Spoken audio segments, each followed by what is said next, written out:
Bonjour Nathalie. Bonjour. On nous a interdit d'être en face du ministère et on a failli être expulsés après moult négociations. Nous avons failli être expulsés de l'autre côté de la rue et on est là pour dénoncer la casse des services publics et en particulier celui de l'hôpital, puisque maintenant il faut savoir qu'on meurt dans les urgences.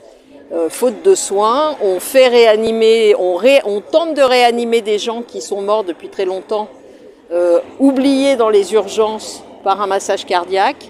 Donc on est là pour dire aux Français, réveillez-vous, levez-vous, parce que c'est plus possible. Vous allez aller à l'hôpital, vous n'êtes pas sûr de ressortir de l'hôpital vivant, clairement. On demande aux soignants de venir faire un massage cardiaque pour effectivement, entre guillemets, se donner bonne conscience et pouvoir se dire qu'on a fait les choses. Alors moi je suis ergothérapeute dans le privé, mais dans le privé il y a des coupes franches aussi. Donc on a de moins en moins de moyens pour pouvoir effectivement exercer correctement notre travail. Alors c'est moins prégnant que dans les hôpitaux, etc. Mais quand même, il y a des choses qu'on pouvait faire avant qu'on ne peut plus faire puisqu'on n'a plus les budgets. Donc c'est les personnes handicapées dont je m'occupe qui du coup en pâtissent. Il y a la santé, qu'elle soit privée ou publique, il faut qu'elle soit de qualité. Donc, et puis il ne faut pas faire non plus une médecine à deux vitesses. C'est-à-dire il y aura ceux d'un côté qui peuvent se soigner et puis ceux de l'autre côté qui ne peuvent pas se soigner. C'est pas normal. Dans la République, dans une République qui dit égalité, fraternité, non, c'est pas possible quoi. C'est pas possible. Quand on a les moyens, on va effectivement dans le service, dans le privé et puis voilà, il n'y a pas de temps d'attente, etc. Mais il faut avoir la bonne mutuelle qui va derrière. Je suis pas en train de dire que, en fonction du niveau socio-culturel, etc., on va plus soigner ou non. On oublie n'importe qui dans le couloir des urgences, par faute de moyens, par faute de personnel.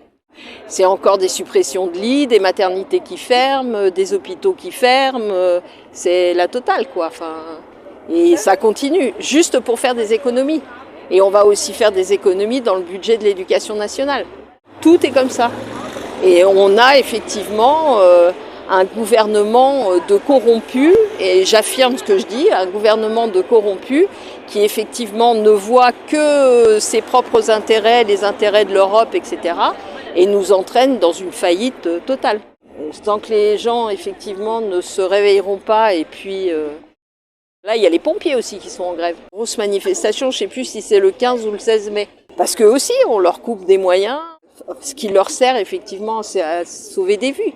Et juste pour une économie budgétaire. Tout à fait, la T2A, pour moi, c'est Netvie. On vous fait remplir, vous prenez plus de temps à remplir les actes que vous faites dans la journée avec vos patients que effectivement, à la limite, d'être avec vos patients.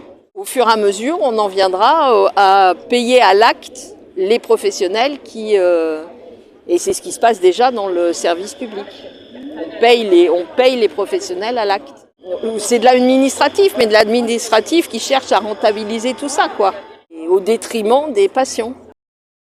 Donc voilà, et ben oui, on continuera. Et on continuera tant qu'il faudra.